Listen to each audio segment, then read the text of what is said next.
Hey everyone, it's me, Arthur Kade. All right, Judd and Mike, Doc and Darryl. I've had the opportunity to interview both of them. Yes. Nicest guys, by the way. Absolutely. But their careers were something else. What made you want to tell the story? Because they've had some, when you talk about ups and downs, I mean, it doesn't get more up and more down than these guys.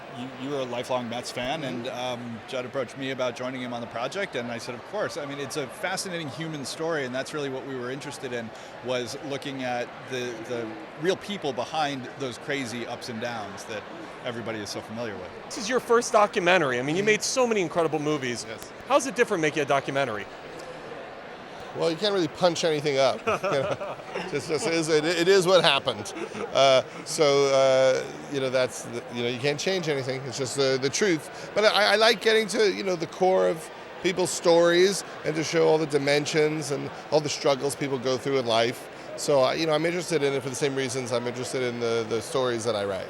Being a Mets fan, when you get into, I mean, you really dig into the lives of these guys. Did it blow you away, some of the stuff you learned? It did, because I think, I don't know, I have 2 beers, I get really tired. It's a lot of doing it all. It's hard work. It's hard work. All I thought is I really don't do anything because it's exhausting and stressful. I'm nervous about hurting anyone's feelings. But yeah, not really. I think that they really went through a lot, and I think it's a disease. I mean, these guys clearly, have suffered and have fought valiantly to try to stay sober, and I wish them the best in continuing that. You're a busy man. First of all, this HBO show you're doing with Pete Holmes sounds freaking awesome. Tell me all about it. Well, Pete Holmes is a great comedian. He had a talk show after Conan O'Brien, and he created this show where he plays a young version of himself when he was a young, not great comedian, broke in New York, sleeping on people's couches because he didn't have any money. And it's going very well. You've been so hilariously outspoken about the election. What are your thoughts on what's going on, especially with all of the tragedy happening around the world and the rhetoric coming from both sides?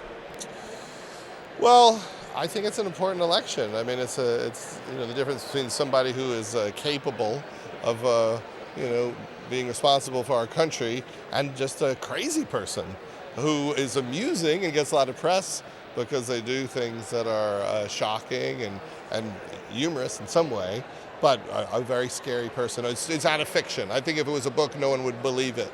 The things that Donald Trump says. It's like a reality show. It is, and as funny as it is, it's really dangerous.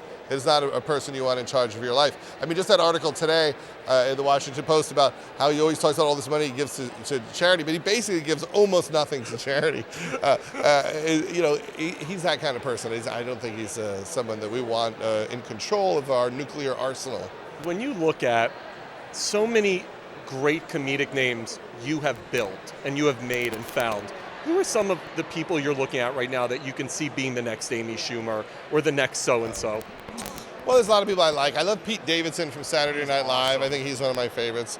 I love Hannibal Buress.